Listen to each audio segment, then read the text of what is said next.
그런 면에서 보면 그러면 인터넷 은행들이랑 어떻게 차이가 나서 과연 시장 자체의 전망을 어느 정도로 볼 건가, 이 부분을 좀 보면 잘 보이시죠? 자, 여기서 보시다시피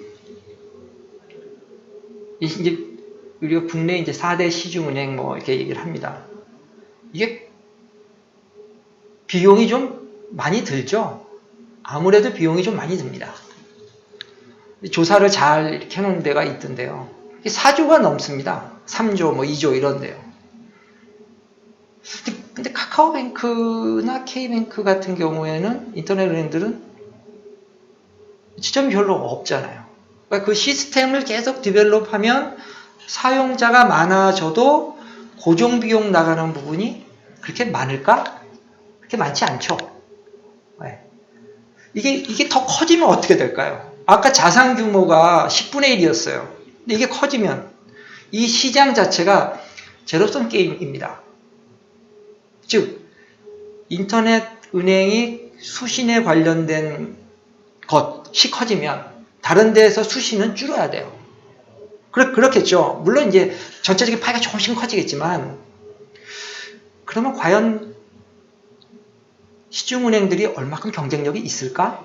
그러니까 이렇게 차이가 나는 고정비용, 거의 20배, 10배에서 20배 이상의 차이가 나는 이 고정비용을 지금도 부담해 가는데도 불구하고 카카오뱅크 같은 경우에서는 한 1000억대 이상의 수익을 내고 있거든요. 근데 이게 늘어나면 수익도 굉장히 가파르게 증가하겠죠. 그런 반면에 시중은행들은 현재 고비용 구조가 늘어난다고, 매출이 늘어난다고 해서, 물론 매출이 늘어나기 굉장히 힘들어졌어요. 그런데 그것이 수익이 따라갈까?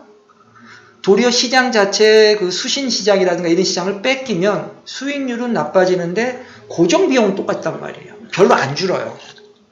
수익성이 어떻게 될까? 자, 이게 현재의 상황입니다. 그러면 앞으로 정부가 이것을 어떻게 끌고 갈까 하는 부분들은 생각해 볼 필요가 있잖아요. 또는 이게 갑자기 어떻게 바뀔까? 시장 자체가 어떻게 바뀔까? 그러면 내가 투자한 은행, 뭐 인터넷 은행 앞으로 투자할, 또는 아니야, 그 시장 자체가 이렇게 과연 바뀔까? 즉 인터넷 은행이 지금은 괜찮다고 하는데 경쟁자가 많아지면 과연 지금처럼 그런 수익을 계속 낼 수 있을까? 다른 데는 가만히 있나? 이런 부분들을 생각해 볼 수 있죠. 그러니까 기존에 있는 시장들을 어떻게 바꿀 건가 하는 것들은 계속 사람들이 고민하는 거예요. 이 업체에서. 그런데 이 이외의 요소들이 좀 있습니다. 미처 생각하지 못하는 요소가 아니라 뭐랄까요, 공기와 같은 거라서 사람들이 쉽게 그것을 빨리 피부로 와닿지 못한다고 할까요? 이 얘기는 조금 이렇게 얘기를 하면 어떨까 하는 생각인 거죠. 자, 이게 지금 뭐냐면 이렇게 정리를 해봤습니다. 그 디지털 금융 시대로가 전환이 되는 게 아니야? 그렇게 시티은행이 소매금융을 매각을 하는 게 1차 구조조정, 2차 구조조정을 10여 년 동안 했는데도 이거 도저히 승부가 안 날 것 같아, 우리가 불리할 것 같아, 그럼 지금이라도 빨리 매각을 하는 게 값을 조금 더 받을 수 있는 거 아니야? 라고 생각을 한다면, 만약에 그것이 신호탄이라면 그럼 시장 자체가 어떻게 가지? 인터넷 은행이 초고속 성장을 하고 있고 더 시장이 커질 것이라는 것은 이론이 없습니다. 아까 20대, 30대는 이미 익숙해져 있고 대부분 거기에 하고 있죠. 이렇게 스마트폰으로 해서 자금을 보내고 받고 뭐 선물도 하고 다른 것에 연계도 되고 하는 거에 있어서는 시중은행이 플랫폼이나 SNS나 이와 같은 모바일을 기반으로 한 데에 대해서 절대적으로 불리합니다. 그런데 시중은행이 과연 그래서 그럼 몰락을 할 거냐, 변신을 할 수 있을 거냐, 기존에 고객들 많이 있잖아요. 근데 이 고객들을 가지고 데이터베이스 할 수 있는 사업은 기업금융과 소매금융으로 봤을 때 기업금융에 관련된 건 인터넷 은행들이 단기간에 따라잡기도 힘들 거고 앞으로도 이 구조가 바뀔 수 있는 때까지는 상당한 시간이 걸릴 거예요. 근데 또 다른 아까 제가 말한 생각지 못한 또는 생각을 해야 되는 변수가 정부의 정책 방향입니다. 현재의 산업 구조는요, 금융을 중심으로 해서 산업이 연계가 되어 있죠. 근데 그 금융시장은 정부가 은행을 통해서 산업 지원을 하는 구조입니다. 즉 정부가 시중은행에 돈을 뿌려주면 그 시중은행에서 기업들한테 돈이 가고 심지어는 지배관계도 그렇게 하고 있어요. 국민은행이나 이런 데의 은행장들은 사실상 정부가 지명한다면 좀 그렇지만 좀 승인 비슷한 걸 하잖아요. 각종 레귤레이션이나 보이지 않는 어떠한 힘? 이게 저만 그렇게 생각하나요? 어쨌든 그래서 뭐 2연임, 3연임 뭐 이러다가 최근에 더 이상 하는데 되니 안 되니 그래서 행장과 정부의 모 부처가 힘겨루기를 한다 이런 얘기들이 자꾸 나오잖아요. 나왔었죠. 네. 앞으로는 뭐 안 나올 수도 있겠지만 어쨌든 현재는 그렇습니다. 근데 시중은행과 특수은행인 수출입은행 이런 데는 좀 다르죠. 기업은행은 특수은행이긴 한데 이 시중은행화 많이 됐죠. 그 다음에 조금 다른 성격이지만 농업을 중심으로 했던 협동조합인 농협의 금융사업부, 우리가 그냥 농협은행 이렇게 흔히 생각을 하죠. 수협은 좀 규모가 상대적으로 작으니까. 이런 은행들이 있는데 이 부분들에 있어서의 정책금융을 하는 부분은 있고 시중은행도 상당히 그런 역할을 했어요. 근데 앞으로도 이것들이 어떻게 진행될까 하는 부분들이 또 다른 변수가 될 겁니다.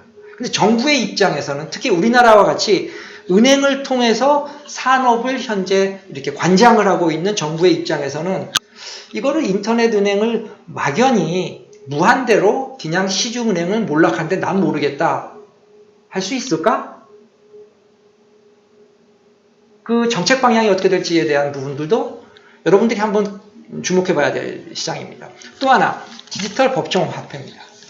이게 흔히 말하는 가상화폐, 암호화폐, 코인 이것과 좀 다르다고 제가 얘기를 했었어요.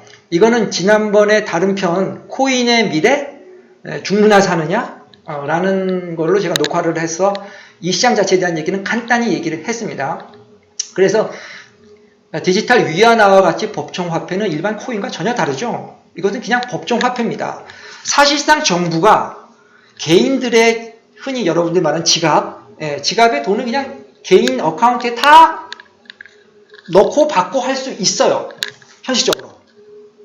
암호화된 가상화폐, 암호화폐로서, 코인으로서.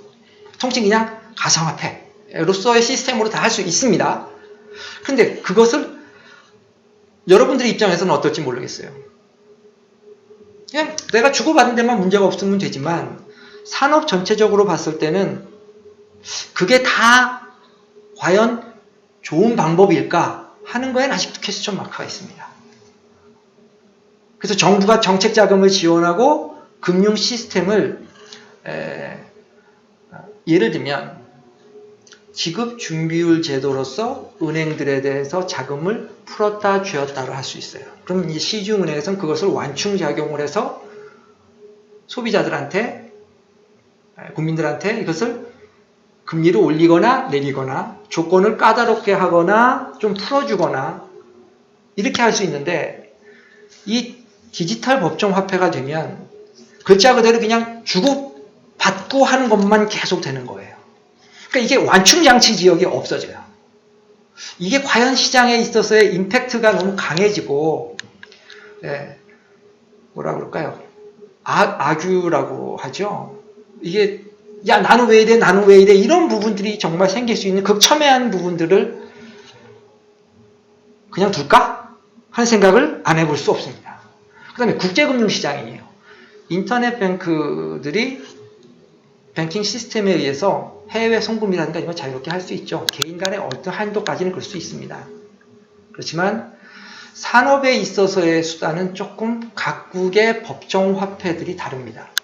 더욱이 기축통화를 가진 국가들은 절대 이거를 쉽게 용납을 안 할 겁니다. 미국 달러화가 전체 세계 시장의 60% 정도의 국제 결제 수단에 있어서의 경쟁력을 가집니다. 실제로 점유율을 그 정도 봅니다. 거래량으로는 한 40여 %라고 하지만 유로화가 한 25%, 27%, 30% 정도. 그런데 위안화는 5%가 안 되고요. 엔화도 한 3% 정도 됩니다. 이 시장에서 이와 같은 주요 기축통화 국가들이 이 시장 자체에 있어서의 그 구조를 쉽게 바꾸려고 하지는 않을 겁니다. 중국은 좀 입장이 다르겠지만. 그리고 가상화폐의 존립 가능성인데 이 가상화폐의 존립 가능성에 대해서는 여러 가지 이론은 있을 수 있습니다만은 중요한 거는 가상화폐가 상품으로서 일정한 역할은 할 수 있을 걸로도 보이지만 이것이 기존의 법정화폐를 대체할 거다라고 하는 것은 이것은 굉장히 다른 국가의 문제입니다. 지금까지 국가의 시스템의 문제입니다. 그래서 그 리스크를 어느 날 갑자기 제가 기억하기로 6월 그때 며칠이었나요? 6월 8일이었나요? 한 3주 전이죠. 5월 10며칠이었던 것 같은데 중국이 코인의 채굴서부터 거래 등에까지를 전부 다 사실상 금지, 법으로 금지한 게 아니라 관련된 협회와 기관들한테 못하게 하는 지침으로 법 제한은 아직 안 된 걸로 알고 있습니다. 명으로 그렇게 못하게 한 걸로 보도가 됐죠. 그와 같은 사례에서 우리가 본다면 코인의 미래가 계속 될까? 최근에 뉴스 중에 보면 미국의 FBI가 그 미국의 그 송유관 그거 했던 그걸 이제 마비시키고 돈을 요구했던 해커들의 지갑을 열었다고 뉴스가 났죠. 그저께 뉴스인가 나왔던 것 같아요. 그러니까 이게 암호화폐로서의 기능이 암호화된 거에 대해서는 못 건드려도 이것의 지갑을 열어서 강제로 하게 하는 기능은 할 수 있지 않나? 그럼 실질적으로 이 마켓에 있어서 암호화됐다는 것 자체가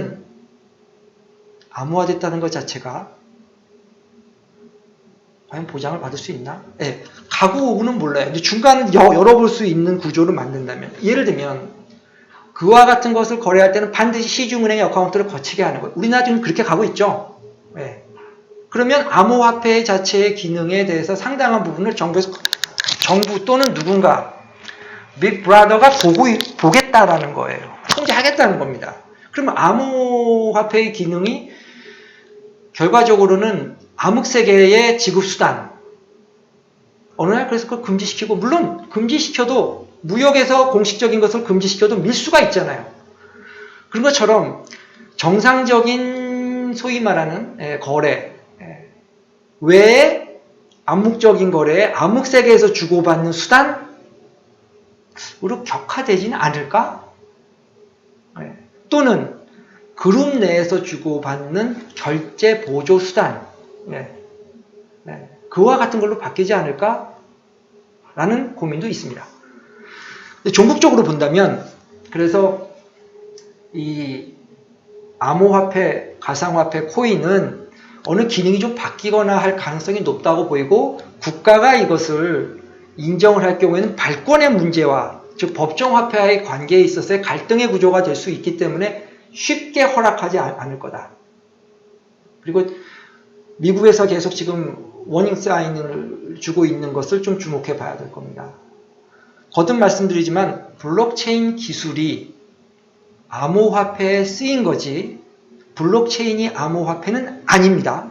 그러니까 이 부분 혼돈하지 마세요. 블록체인 기술은 이것을 구현하는 암호화 기술로서 상당 기간 유용할 겁니다. 그렇지만 다른 방법으로 암호화하는 기술도 또 나올 수 있습니다. 그러니까 이 용어의 혼돈은 반드시 막아야 됩니다. 좀 너무 이제 한쪽으로 좀 쏠렸군요. 그래서 다시 좀 디지털 금융 시대로의 전환을 돌아간다면 기존의 시중은행들이 계속 이 시장에 있어서의 마켓에서의 우위의 지위를 가질 수 있을 거냐 하는 것은 조금 고민스러운 상황이에요. 이에 반면에 인터넷 은행들의 초고속 성장, 현재도 진행되고 있다. 그런데 시장 자체의 영역이 기업금융과 소매금융으로 봤을 때는 소매금융 중에서도 수신 여신의 가장 기본적인 것들은 인터넷 은행이 초고속 성장이 될 거고, 그 부분에 있어서의 상당 부분의 시장은 기존의 시중은행이 잠식당할 거고, 시중은행들은 그와 같은 것을 극복하는 방법은